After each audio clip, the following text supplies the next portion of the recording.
Shabbat Shalom. So as promised, this is the third and final stage of the Unatana Tokef trilogy. We have looked at Tshuva, we have looked at Tzedakah, out of order because it simply fit the text last week too well to pass up, which means for today we have to look at Tefillah, prayer. This is the hardest one to cover because it is the one that has been most trivialized. If I were to say there is an oil spill somewhere in the world, you can be sure that politicians, marketing departments, and many others on social media would send their thoughts and prayers. Thoughts and prayers. If there was, God forbid, a shooting somewhere, we could expect lots of. Absolutely. Right after the catastrophic bombing and attack in Afghanistan, we received a hefty dose of thoughts and prayers. And it has become so cliche as to be trite, and it has completely devalued the concept of prayer in and of itself. Now, I believe that was intentional because many of the people using that phrase have no intention of doing anything other than thoughts and prayers. And so this is a handy placeholder for instead of action. But that's not the Jewish concept of tefillah. That is not what prayer is. And in Unatana Tokef's idea of prayer as being part of that trilogy that diminishes the harshness of a decree, we need to understand prayer very differently. We need to understand it in at least two different ways. The first, maybe the simplest to get a grip on and to wrap our head around. And that is that prayer tunes our brain. Prayer tunes our spirit. Prayer lines us up in a certain way in the world. If you have ever been in the market for a new car, and maybe you've got your eye set on a certain make and model, have you ever noticed that they start like popping up on the street everywhere? And when you're walking through the parking lot, it's like, wait, that's another one. And there's a blue one. And there's a green one. You didn't notice them before, but now that you've been looking through the ads and you've been looking at all the reviews and reading all of the guides, now all of a sudden it seems like there are more of those cars on the road than ever before. Well, you can't blame this on Google listening into your conversations. This is because you have tuned your brain to notice that particular shape, that particular color, that particular style more than ever before. And it's not only with cars, it's just perhaps the most obvious case that we experience. By tuning your brain, you see the world differently. This is one of the reasons why those who will listen or read mostly hateful type articles or stories or movies tend to end up having a more hateful and bitter form of attitude. Those who read things or watch or listen to things that are foul, offensive, and rude have a hard time keeping those words out of their mouth as well. When you read prayer, you are trying to load your brain, to literally tune yourself in to a different way of looking at the world. When we say that creation is a miracle, and we actually pay attention to the words rather than merely mouthing them as we turn pages, if we actually consider the idea of being in awe of the majesty of creation and understanding the magnitude of the gift that God has given us by creating the world as is and creating us to inhabit it, that creates a different relationship between us and the created world. I cannot look at the world as merely some exploitable resource if I see it as a miracle. I cannot look at the world as being some dangerous, scary threat that I need to hide from if I look at it as a gift. By changing my understanding of the world through the text of prayer, day in and day out, it changes my relationship. When I talk about the Torah as something that is given be'ahava, with love, it changes my reflection on what it means to be keeping the commandments. It changes my perception of why we have rules at all. By using the language of our tefillot, of our prayer, we fundamentally change how we perceive the world. And by changing how we perceive in the world, it changes how we behave in the world. Prayer changes us, and that changes our actions. So for example, when we say the first prayer during the weekday Amidah in the middle petitionary section, and we say that God is the giver of wisdom, and that we seek wisdom, discernment, and understanding. That is a very different worldview and a very different set of goals than if we were to say in that prayer, God is the one who makes the mighty mighty and who gives me strength for sports. Right? Come on. The first Olympics was a celebration of the human athletic capability. The current Olympics still have a lot of that, but other good things too, thankfully. There have been most cultures throughout history that have idolized the athletic prowess or military prowess or commercial prowess far and away beyond wisdom. Judaism says, no. You focus on wisdom, and the others are nice. Nothing wrong with being strong, nothing wrong with being fast, and certainly we do need to have the capability of defending ourselves, and it's not bad to make some money. But wisdom stands at the top of that list. And if you think that that's not true, then just ask yourself to do a little thought experiment. Your child, your grandchild has come home, and they are bragging to you about the new person that they are dating, that they are thinking hopefully they can marry. Do you want them to describe them as A, really, really strong, B, as somebody who has just a really good aim, they're an excellent shot on the rifle range, or C, they are the wisest person they've ever met? Which one do you want your child or grandchild to be gushing over? C. Right? C. Now, why do you believe that? Because you have been shaped by Jewish prayer, because you would feel ridiculous hoping that your child meets a good marksman, thinking that that was somehow the pinnacle of a good mate. You would also feel odd thinking, well, I really hope they meet someone that can win their heart and run a 4-minute mile. You would find that to be trivial compared to, are they wise? Are they kind? Are they loving? And that's not just by accident, that is by conditioning. We have been brainwashed to value what we value through our prayers, through the constant repetition of these values. There is no one more clear on this point than Adolf Hitler. I know I don't often invoke the big H, but one of the biggest complaints he had against us is that we had duped the world into valuing these things, that we had tricked the world into valuing compassion, kindness, love, rather than valuing the Übermensch, the Superman that could dominate others through the amazing abilities they had if only they were unchained from the trivial morality that had been invented by the Jews to enslave the world. Well, he was half right. We do really value the things that he says we value. Unfortunately, he was wrong in the fact that by valuing them, we were actually benefiting all of humanity rather than chaining it up. That we would ultimately be able to unleash the true potential of a human, which has nothing to do with the Übermenscherian ideal that Hitler seemed to hold to. But the fact that you know that shows that prayer has done its job, that you have drunken deeply from the waters of our teachings and the sages that have given us the shape of our prayers, so that you know that, and that you will then act on it. For the more seriously you take the prayers, the more seriously they will impact your actions. That's the easy one.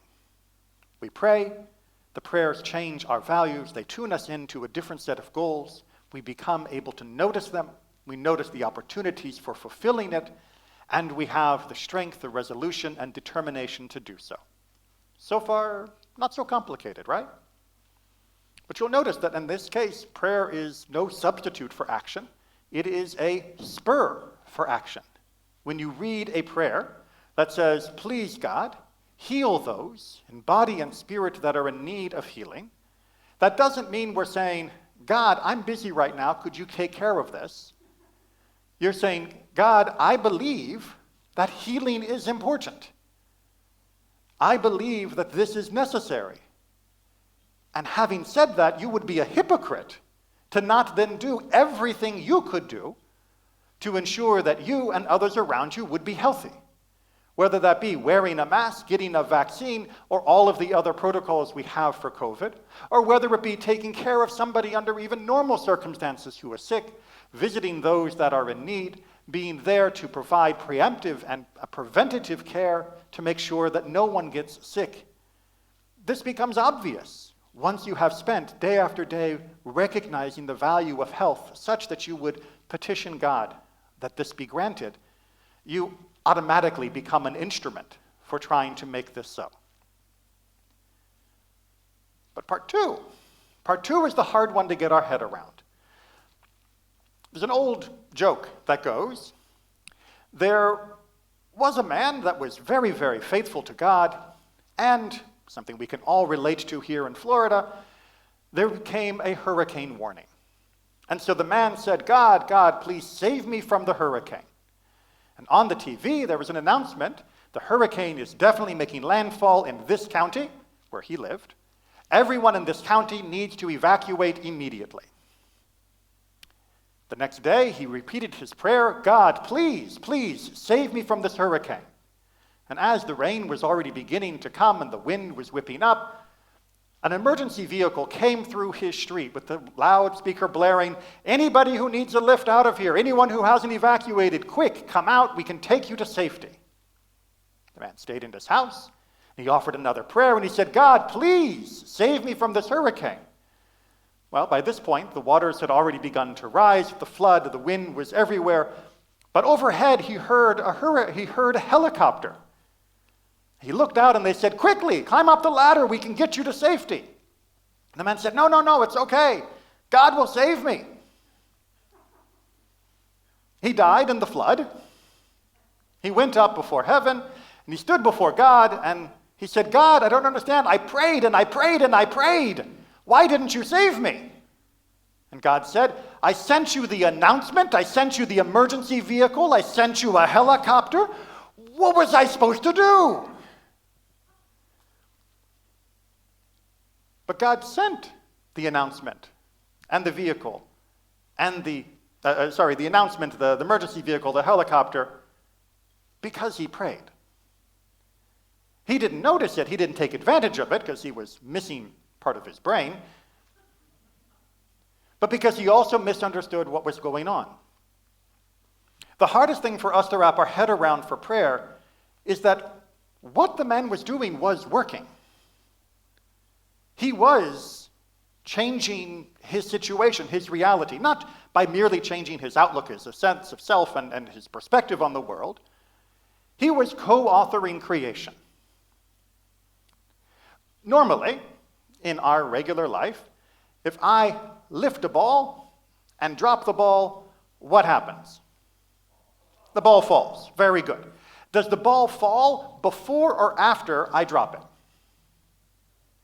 After, right? Of course it's after. It's like everybody's processing, what's the trick question here, Rabbi? Right? Well, the trick question is, welcome to being a human who's locked within time and space. If you are God, the falling can happen first, and the lifting and dropping can happen second, so to speak. Not that there is a first or second, but in fact, all points of time and space are happening simultaneously before God. This is where our brain begins putting out a little smoke from the ears, because we have a hard time wrapping our head around that. Well, let me put it this way. God understands from the first moment of creation to the end of creation, everything that every person will do, every choice, every decision, every action, God has seen it all laid out, all simultaneously. Imagine you go to, you were a chef and you were to lay out every course of a meal. All of them there sitting on the table at once.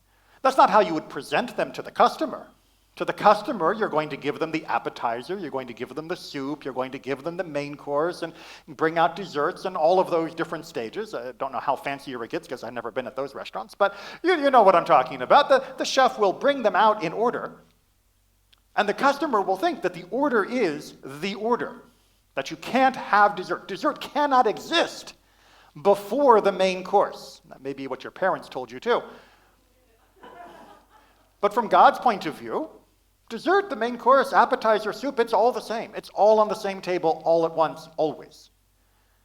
And God can look at how you enjoy the main course and adjust the dessert.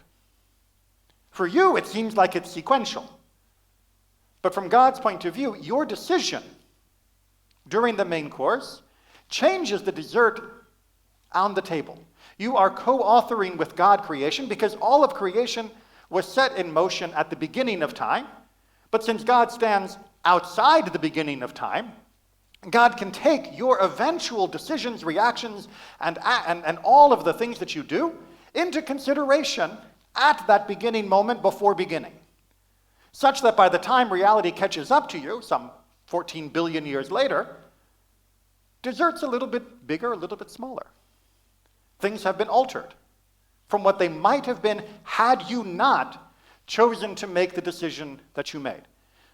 Now, for an individual to try and even comprehend the complexity of a world where every single atom has to be accommodated along with the free will and the laws of nature of all of us, to be able to adjust all of reality to take into consideration the choices that each of us made, including our prayers, it's mind-blowing in its complexity. But then God doesn't have minds like ours. God has a mind that is transcendent over all of infinity of space and time and reality, because otherwise God could not have created it. But we can play our part. We get to add a comment, a footnote, a feedback. You know, God, peace would be really good right now.